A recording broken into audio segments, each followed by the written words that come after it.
Israel फ़िलिस्तीन विवाद पर आज के दिन एक अहम मोड़ आया।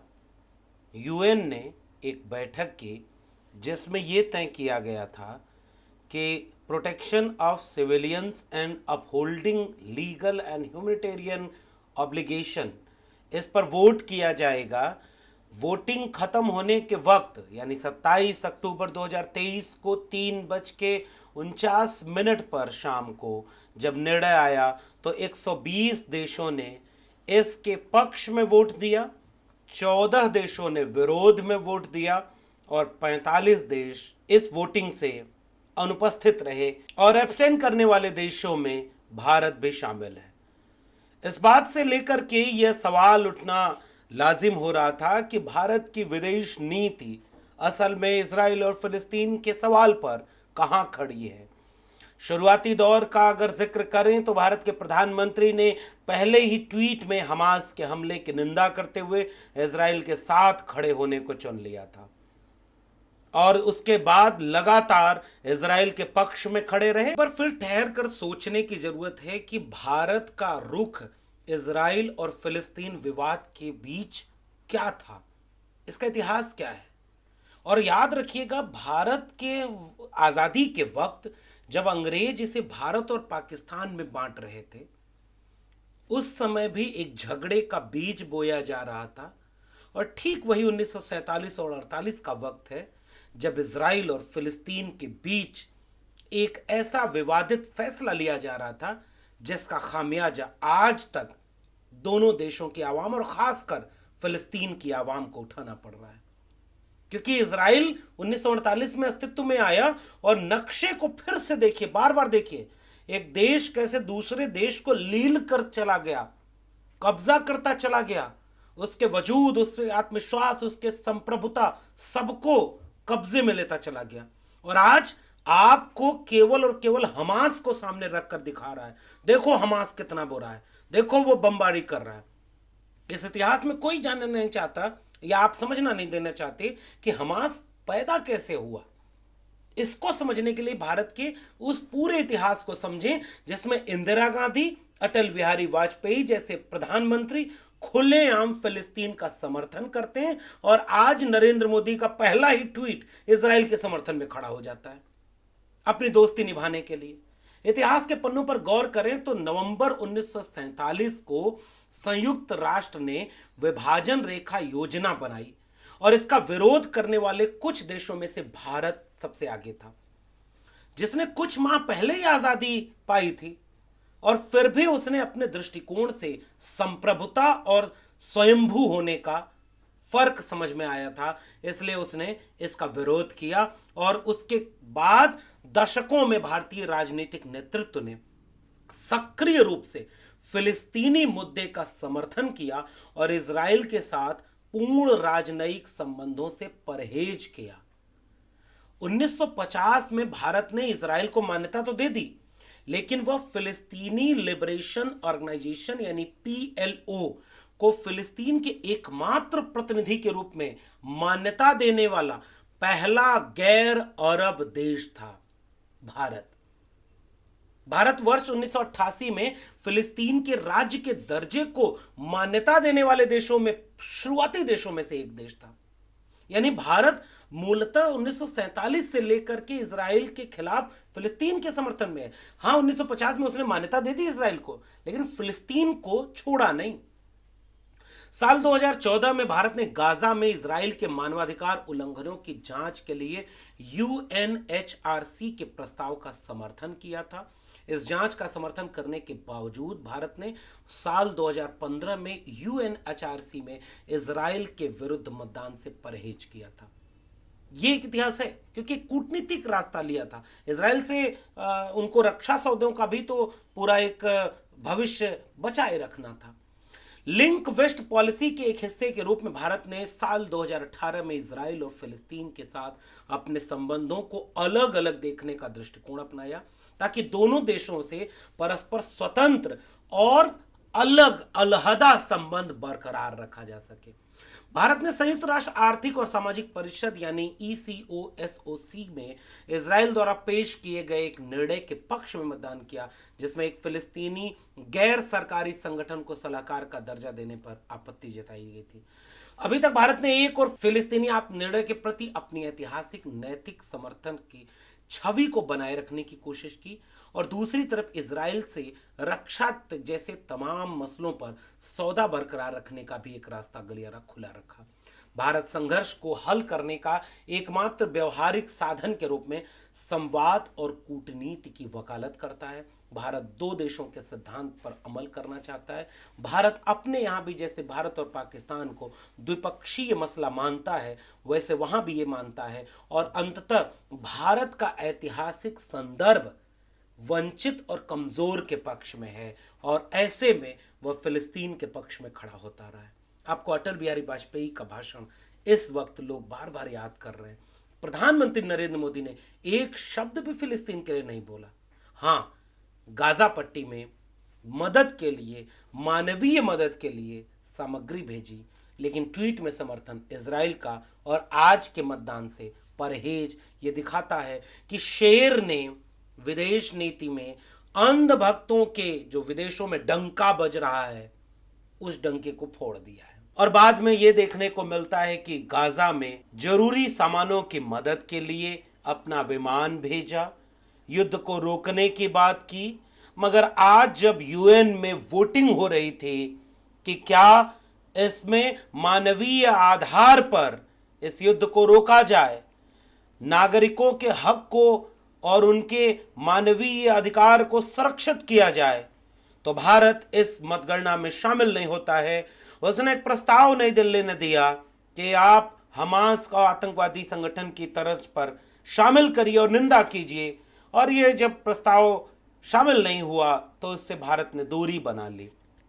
क्या है इजराइल और फिलिस्तीन का विवाद, इसको थोड़ा सिलसिलेवार, इस बात पर आपने ढेर सारी चीजें देखी, सुनी, समझी होंगी। हम इसके विशेषज्ञ कतई नहीं हैं, लेकिन हम अपने लोगों के लिए जो हमें देखते सुनते हैं उनके लिए हमने सोचा कि एक सामान्य सा परिचय इस विवाद को लेकर के आपके सामने रखते हैं। इस परिचय की शुरुआत करते हुए ही हम अपील करना चाहते हैं कि एक भी नागरिक की जान न जाए। छोटे छोटे बच्चे मारे जा रहे हैं, शहर के शहर तबाह कर दिए जा रहे हैं, टुकड़े टुकड़े बिखर चुके मर्यादा उसको दोनों ही पक्षों ने तोड़ा है। पांडव ने कुछ कम, कौरव ने कुछ ज्यादा। यह रक्तपात अब कब समाप्त होना है? यह जब युद्ध है, नहीं किसी की भी जय। दोनों पक्षों को खोना ही खोना है। अंधा युग की इन पंक्तियों के साथ सबसे पहले टिप्पणी करते हुए इस बात की गुजारिश कि युद्ध किसी भी कीमत पर रोका जाना चाहिए। छोटे छोटे बच्चे, बूढ़े, नौजवान, महिलाएं, पुरुष जिस कदर मारे जा रहे हैं, यह मानव सभ्यता के ऊपर सवाल या निशान खड़ा करता है। मिसाइल दागे जाने के बाद शहर के शहर खंडहर में तब्दील होते जा रहे हैं। आंसुओं का सैलाब रुकने का नाम नहीं ले रहा। इसलिए एक जिंदा नागरिक इस बात की अपील सबसे पहले करेगा, तत्काल युद्ध को रोका जाना चाहिए। लेकिन इस युद्ध के पीछे की वजह क्या है, इस बात का विश्लेषण जरूरी हो जाता है कि आखिर वजह क्या है कि लंबे वक्त से इजराइल और फिलिस्तीन आपस में लड़ते जा रहे हैं। आइए इतिहास के कुछ पन्ने को पलटते हैं। सबसे पहले 7 अक्टूबर 2023 का वो दिन इजराइल के लिए सामान्य सुबह का दिन नहीं था। गाजा पट्टी से हमास द्वारा इजराइल पर हजारों रॉकेट दागे गए। सैकड़ों उग्रवादी उनके तमाम सुरक्षा घेरे को तोड़ते हुए इजराइल में घुस आए। उन्होंने सीमा पर बसे इजरायली नागरिकों पर अंधाधुंध गोलियां बरसाईं, सैकड़ों लोगों को बंधक बनाया। रॉकेटों की बौछार ऐसी थी कि कुछ रॉकेट आयरन डोम को भेजने में कामयाब हो गए और यरूशलेम जैसे अंदरूनी इलाके तक आ गए।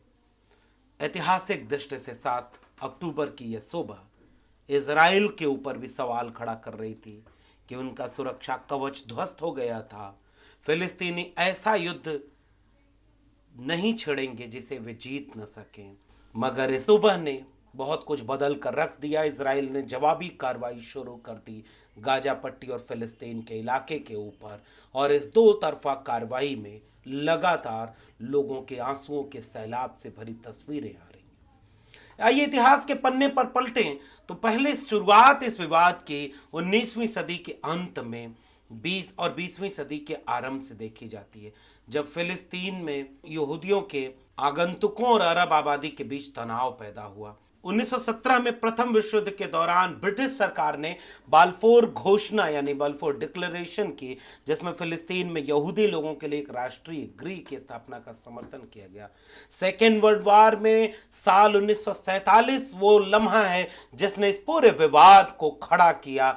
यूएन यानी संयुक्त राष्ट्र ने एक विभाजन योजना का प्रस्ताव रखा था, जो फिलिस्तीन को दो अलग अलग यहूदी और अरब राज्यों में विभाजित करता, जिसमें यरूशलेम को एक अंतर्राष्ट्रीय शहर का दर्जा दिया जाता। इस योजना को यहूदी नेताओं ने तो स्वीकार कर लिया, लेकिन अरब नेताओं ने स्वीकार नहीं किया। हिंसा भड़क उठी। साल 1948 में इजराइल ने अपनी स्वतंत्रता की घोषणा कर दी, जिससे पड़ोसी अरब राज्यों के साथ उसका युद्ध शुरू हो गया। हजारों फलस्तीनियों का विस्थापन हुआ और इसने भविष्य में एक ऐसी खाई पैदा कर दी, और वो खाई आज भी बरकरार है। और ये वक्त वही है जब भारत और पाकिस्तान का बंटवारा हुआ। ब्रिटिश के कब्जे का यह मुल्क जो एक समय में फलस्तीन था, उसमें जबरदस्ती एक इजराइल देश बसाया गया। और नक्शे को गौर से पढ़िए और इतिहास को गौर से देखिए, कैसे एक देश अपने वजूद के लिए लड़ रहा है और कैसे दूसरा देश लगातार उस पर कब्जा करते करते उसको कमोबेश लील गया। आरंभिक संबंध और इजराइल के विवाद के बीच हमास का नाम आता है। इजराइल हमास संघर्ष के आज के वक्त का बीज 1980 के दशक के उत्तरार्ध में पड़ा, जब पहला इंतिफादा यानी फिलिस्तीनी विद्रोह उठा था। इसी वक्त एक इस्लामी संगठन हमास का जन्म हुआ। इसने जल्द ही इजरायली कब्जे और फिलिस्तीनी राजनीतिक गुट को फतह करने के विरुद्ध एक प्रतिरोध आंदोलन के रूप में लोकप्रियता हासिल की। इजराइल ने आरंभ में तो फतह के लिए प्रति संतुलनकारी शक्ति के रूप में हमास के अस्तित्व को बर्दाश्त किया कि भाई यह एक आंदोलनकारियों का समूह है जो अपने फलस्तीन के हक के लिए लड़ रहा है। लेकिन जैसे जैसे हमास का प्रभाव बढ़ता गया, वैसे वैसे इजराइल का हमास को लेकर नजरिया बदलता गया, और आज हमास को वो एक आतंकवादी गुट की तरह देखता है। ओस्लो समझौता और दूसरा इत्तेफाक का वक्त आता है 1990 के दशक में। शुरुआती दौर में ओस्लो समझौता यानी ओस्लो अकॉर्ड से फिलिस्तीनी प्राधिकरण यानी फिलिस्तीनी अथॉरिटी पीए की स्थापना की मांग का रास्ता खुला, और वेस्ट बैंक और गाजा पट्टी के कुछ क्षेत्रों से इजराइल की आंशिक वापसी हुई। यह शांति प्रक्रिया शुरू हुई, लेकिन कुछ वक्त बाद आगे जाकर रुक गई। इससे निराशा और हिंसा का फैलाव हुआ, और इसका परिणाम यह हुआ कि दूसरा इंतिफादा यानी 2000 से 2020 के बीच में फिर से यह तनाव सामने आ गया। इस दौरान हमास ने इजरायली नागरिकों के विरुद्ध आत्मघाती बमबारी और रॉकेट के हमले तेज कर दिए। इस बात को भी समझना जरूरी है कि गाजा पट्टी का पूरा सवाल क्या है और इसके नाकेबंदी का इजराइल की रणनीति क्या है। साल 2006 में फिलिस्तीनी विधायी चुनाव में हमास की जीत हो गई, जिसके बाद फतह के प्रभुत्व वाले पीए के साथ तनाव बढ़ गया। साल 2007 में हमास ने बलपूर्वक गाजा पट्टी पर कब्जा कर लिया, जबकि वेस्ट बैंक पर फतह का नियंत्रण बना रहा यानी पीए का।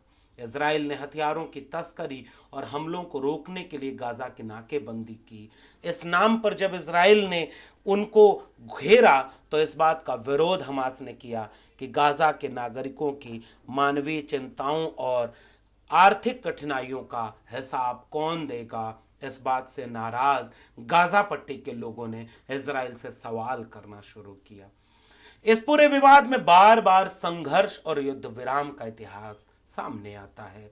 इजराइल और हमास के बीच बार बार गंभीर झड़पों की स्थिति बनी है, जिसमें ऑपरेशन कास्ट लीड यानी 2008-2009 operation pillar of defence 2012, operation protective edge 2014 शामिल है। इन संघर्षों के परिणाम स्वरूप दोनों पक्षों को भारी नुकसान उठाना पड़ा। यरूशलेम में इजरायली नीतियों, जिसमें शेख जर्राह से फिलिस्तीनी परिवारों की योजनाबद्ध बेदखली और अल अक्सा मस्जिद परिसर तक पहुंच को प्रतिबंधित करना शामिल था, इसने साल 2021 में तनाव को बढ़ा दिया। हमास ने यरूशलेम और अन्य इजरायली शहरों पर रॉकेट दागे, जबकि इजराइल ने गाजा पर हवाई हमला किया। इन कार्रवाइयों में 250 से अधिक लोग फिलिस्तीन की तरफ से मारे गए और तकरीबन 12 से 15 इजरायलियों के मारे जाने की सूचना मिलती है।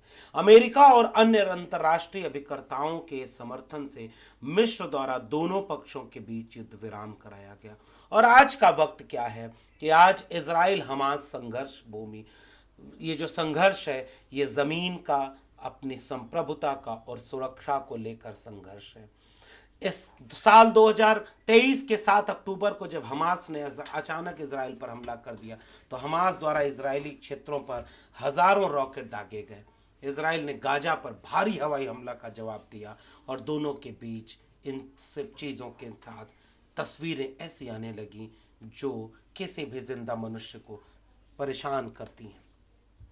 अल अक्सा मस्जिद, यह इस्लामी आस्था के सबसे पवित्र स्थलों में से एक है, जिसे मुसलमान हरम अल शरीफ और यहूदी टेम्पल माउंट के रूप में चिन्हित करते हैं। यह यरूशलेम के पुराने शहर का अंग है, जो ईसाइयों, यहूदियों और मुसलमानों तीनों के लिए ही पवित्र है, एक पवित्र स्थल की तरह है। शेख जर्राह दूसरी जगह है जो यरूशलेम के पुराने शहर के उत्तरी पड़ोस में स्थित है।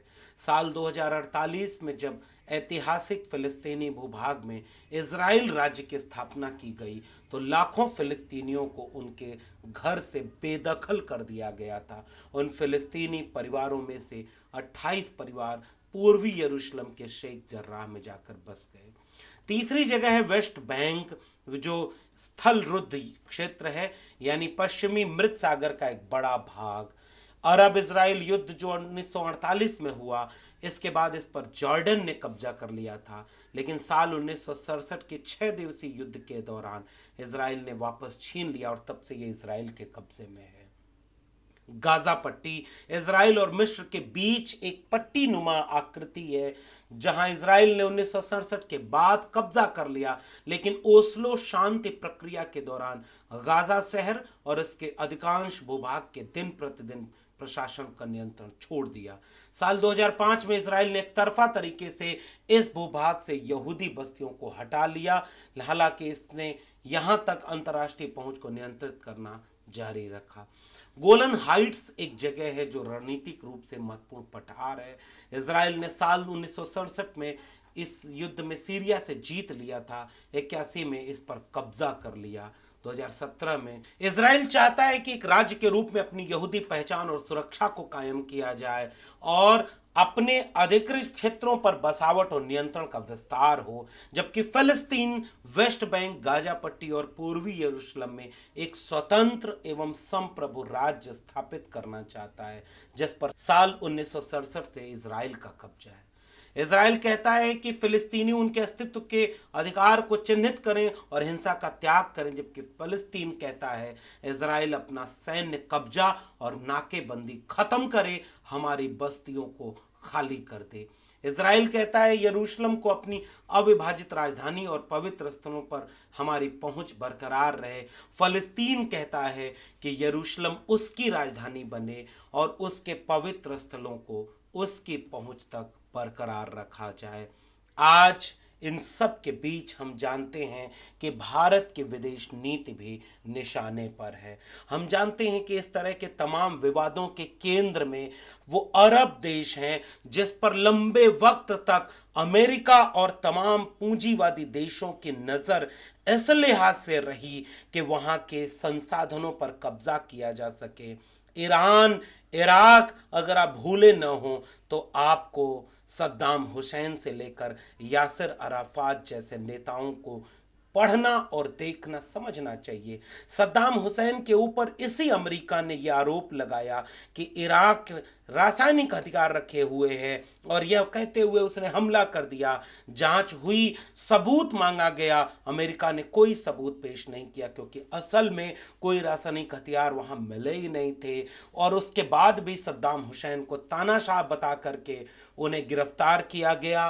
किताब लिखी है सद्दाम हुसैन के सैनिक ने, जो सुरक्षा में यूएस का सैनिक लगा हुआ था, उसने कहा कि हमने करीब से जब देखा तो पाया कि सद्दाम हुसैन जैसा कोई नेता, तो उसकी छवि अमेरिका ने बिगाड़ दी। ऐसे लोग तो बहुत कम होते हैं। वो अपनी आवाम के लिए कितना मुनासिब सोचता था, मगर अमेरिका ने इराक को बर्बाद करने के लिए पहले सद्दाम हुसैन और इराक के ऊपर झूठे आरोप लगाए और फिर उन्हें फांसी के तख्त पर पहुंचा दिया। अगर आप इंटरनेट पर गौर से देखें तो कोई फांसी की सजा सुनाए जाने के वक्त रोता चीखता चिल्लाता है। सद्दाम हुसैन को जब फांसी की सजा सुनाई गई तो ये मुस्कुराता चेहरा सद्दाम का सामने आया।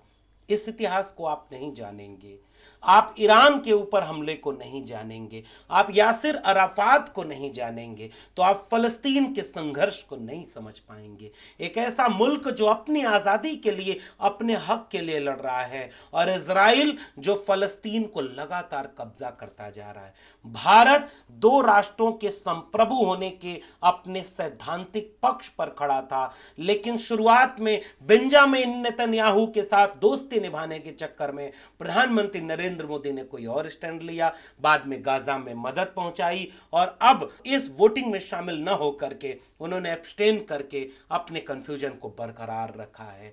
जबकि इंदिरा गांधी से लेकर आज ही शरद पवार का यह बयान आया कि इंदिरा गांधी से लेकर अटल बिहारी वाजपेयी तक के इस भाषण को अगर आप सुने तो वो साफ तौर पर कहते हैं कि हमें फलस्तीन के साथ खड़ा होना चाहिए। एक मुल्क जो अपने बाशिंदों के हक के लिए लड़ता है, आप जब चाहे उसके ऊपर हमला कर देते हैं, उसको कब्जा कर लेते हैं, और वहां अचानक कोई प्रतिक्रिया में हमास पैदा होता है जो उसके आंदोलन की पैदाइश था, उसके हमले को तो आप हमला कहते हैं, लेकिन जो पूरा गाजा पट्टी और फलस्तीन का इलाका है उसकी संप्रभुता के साथ जो छेड़खानी है, इसको आप सिरे से नजरअंदाज कर देते हैं।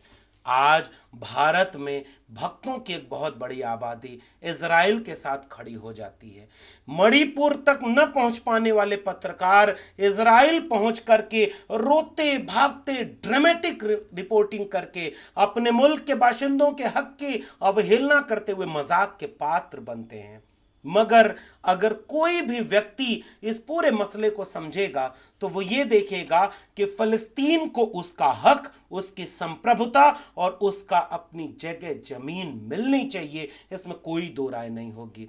युद्ध विराम होना चाहिए, इसमें कोई दो राय नहीं होगी, और तत्काल इजराइल पर यह दबाव बनाया जाना चाहिए। जो यूएन ने कई कई बार 800 बार कोशिश की और इजराइल न मना करते चला गया।